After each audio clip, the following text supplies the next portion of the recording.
Welcome dear student to the online classes of Sardar Vallabhbhai Patel English Medium School Yaval. My name is Yogita Satish Savde. Today we are going to learn class 6 history lesson number 3 Harappan civilization.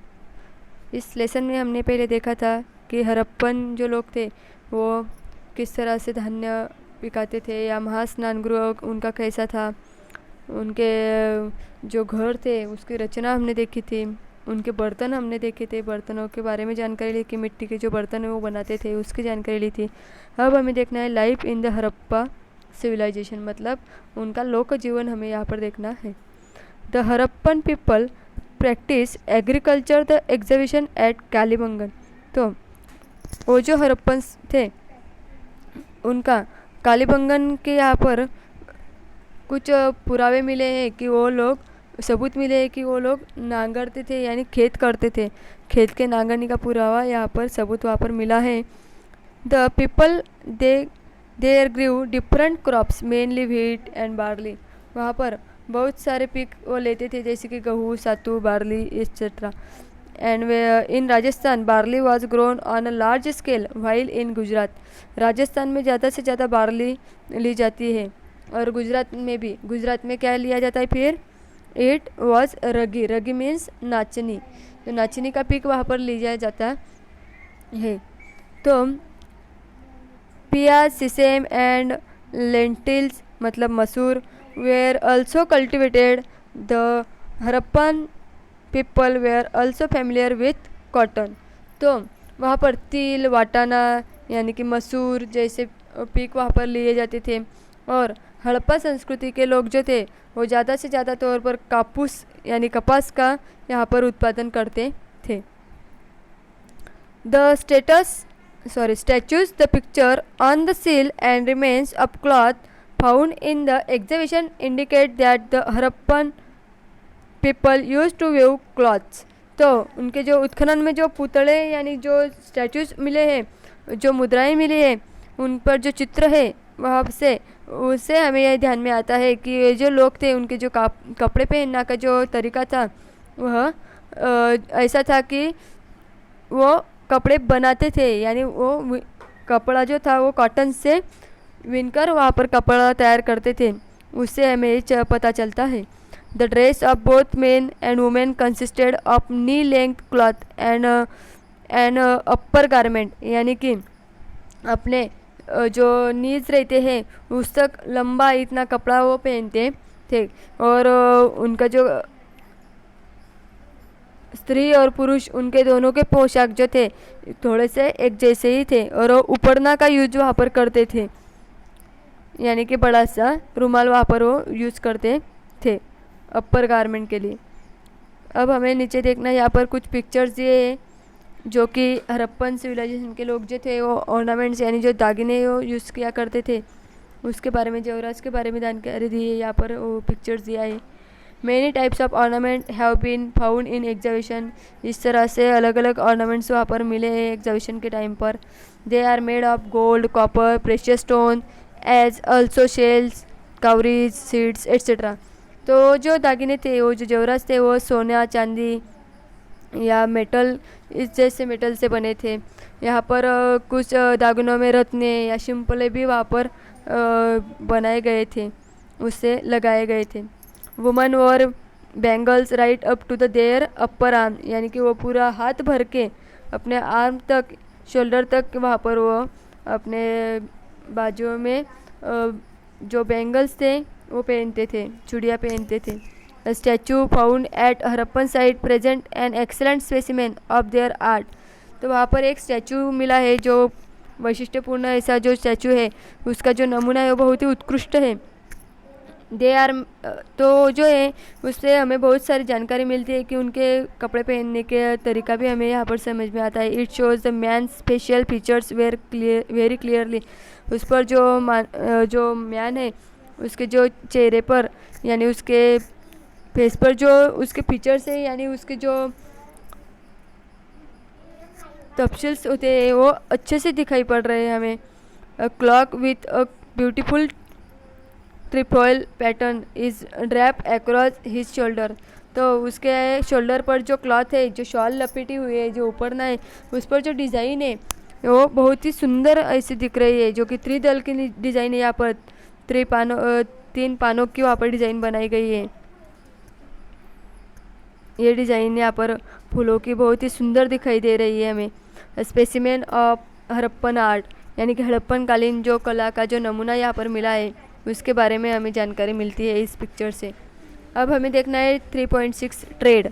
Trade यानी कि व्यापार। तो उसके आगे हमें यहाँ पर दिया है पहले ट्राई दिस, यानी visit a grocery shop nearby from where does the shopkeeper buy the items in his shop, list the items. जो कि शॉपकीपर होता है, अपने आजू बाजू में अगर कोई शॉपकीपर रहता है तो उसको जाकर पूछना है कि वो एक रीत्या ये जो माल रहता है वो होलसेल से यानी कहाँ से लाता है और कैसे बेचता है, उसके बारे में हमें जानकारी लेनी है। और उसके साथ में यानी कि उसके दुकान में कौन कौन सी चीज़ें रहती है बेचने के लिए, कौन कौन सी चीज़ें उसने रखी है, इसकी भी जानकारी हमें उससे पूछनी है। 3.6 trade. The Harappan people carried on trade within India as well as with countries outside। तो हड़प्पन काल के जो लोग थे वह भारत में तो व्यापार करते ही थे, लेकिन भारत के बाहर भी अन्य देशों से भी वह व्यापार करते थे। The Indus valley was known was for its high quality cotton. तो ये जो सिंधु नदी की जो वैली थी उसके जो खोरे थे उसके आजू बाजू में वहाँ पर बहुत ही अच्छे तरीके से अच्छी क्वालिटी का वहाँ पर कपास उत्पादन होता था। And this cotton was exported to other regions like west Asia, southern Europe and Egypt. तो उसको पश्चिम एशिया, दक्षिण यूरोप एंड इजिप्ट जैसे देशों में वहाँ पर निर्यात किया जाता था। उसको वहाँ पर बहुत ही यहाँ पर निर्यात किया जाता था। And cotton cloth too was exported, and cotton के कपड़े भी वहाँ पर एक्सपोर्ट किए जाते थे, निर्यात किए जाते थे। The traders of the Harappan civilization provided muslin cloth to Egypt. तो ये जो ट्रेडर्स थे, ये जो व्यापारी थे इजिप्ट के, वह मलमल के जो कापड़ था वह हड़प्पा संस्कृति के लोगों को वह पूरा यानी कि देते थे। इस तरह से सिल्वर, झिंक, जेमस्टोन, रूबीज, देवदार, would were some of the items that were imported from Kashmir, south India, Iran, Afghanistan and Balochistan. तो कश्मीर जैसे हमारे देश में जो कश्मीर है और जो साउथ इंडिया का जो एरिया है वहाँ से ईरान, अफगानिस्तान एंड बलूचिस्तान से बहुत ही मूल्यवान ऐसे वहाँ पर जो स्टोन्स थे, जो मानिक वगैरह रहता है, देवदार नाम का जो वृक्ष का लाकूड रहता है, वह सभी वहाँ से एक्सपोर्ट किया जाता था। Trade was carried on both by the land routes and sea routes. तो यह ट्रेड करने के लिए, व्यापार करने के लिए बहुत सारे यानी कि सी रूट यानी समुद्र का मार्ग भी अवलंब किया जाता था और ज़मीन के मार्ग से भी वहाँ पर वो भेजा जाता था। Some of the excavated seals bear pictures of ships and a huge dockyard has been discovered at Lothal। तो जो उत्खनन में जो मुद्राएं मिली है वहाँ पर बहुत सारे यहाँ पर चीज़ें जो होती है जैसे कि जहाज़ वगैरह, उसके चित्र वहाँ पर बने हैं। और लोथल यहाँ पर एक बहुत ही प्रचंड ऐसी गोदी वहाँ पर मिली है। The trade of the Harappan civilisation was carried on along the coastline of the Arabian sea. और हड़प्पा संस्कृति जो है उसका व्यापार अरबी समुद्र का किनारे से चलता था, ऐसा वहाँ पे हमारे समझ में आता है। यहाँ पर जो गोदी मिली है लोथल को, उसका पिक्चर यहाँ पर दिया गया है। An artist visualisation of the dockyard at Lothal reconstructed with the help of the remains. तो उसके अवशेष जो थे उसके आधार पर वहाँ पर पुनर्रचना उसकी की गई है, उस गोदी की जो वहाँ पर मिली थी। अब हमें देखना है 3.7 reasons for decline of the Harappan civilisation. तो हड़प्पन सिविलाइजेशन का ह्रास यानी उसका नाश किस तरह से हुआ था, यानी उसके रीजन्स क्या थे, वो हमें देखना है। Frequent floods invasion by foreign tribes, decline in trade were some of the reasons for decline of the Harappan civilisation. तो बारंबार आने वाले जो महापुर रहते हैं, या बाहर से आने वाले जो बहुत सारे आक्रमण होते हैं, जैसे कि व्यापार में घोट, इन सभी चीज़ों से यहाँ पर हड़प्पन संस्कृति का ह्रास हुआ था। ये सभी चीज़ें उसके लिए कारणीभूत रहे थे। Some reasons became arid due to weakening of monsoon. कुछ भाग में यानी कुछ एरियाज़ में मानसून की कमी से, यानी कि जो पर्जन्यमान होता है वो बहुत ही कम था। And drawing up of river basin, जो नदी के जो पात्र थे वह सूखने लगे थे। अर्थक्वेक यानी कि बहुत सारे भूकंप वहाँ पर होते थे। And changes in sea level, और इसके वजह से सी लेवल में यानी कि समुद्र पातळी में जो चेंजेस हुए थे उसके वजह से वहाँ पर लोगों को माइग्रेटेड करना पड़ा, यानी एक जगह से दूसरे जगह पर उन्हें जाना पड़ा।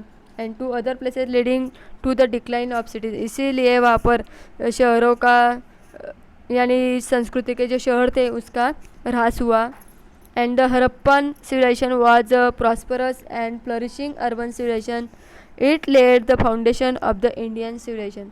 हड़प्पा संस्कृति यह एक भरभराटी आने वाली जो संपन्न ऐसी नगर संस्कृति होती थी एंड रही थी, एंड उसी से हमारे भारतीय संस्कृति का पाया वहाँ पर बना है। इस तरह से इस लेसन का पूरा स्टडी हमने कर लिया है। Please like and subscribe our channel.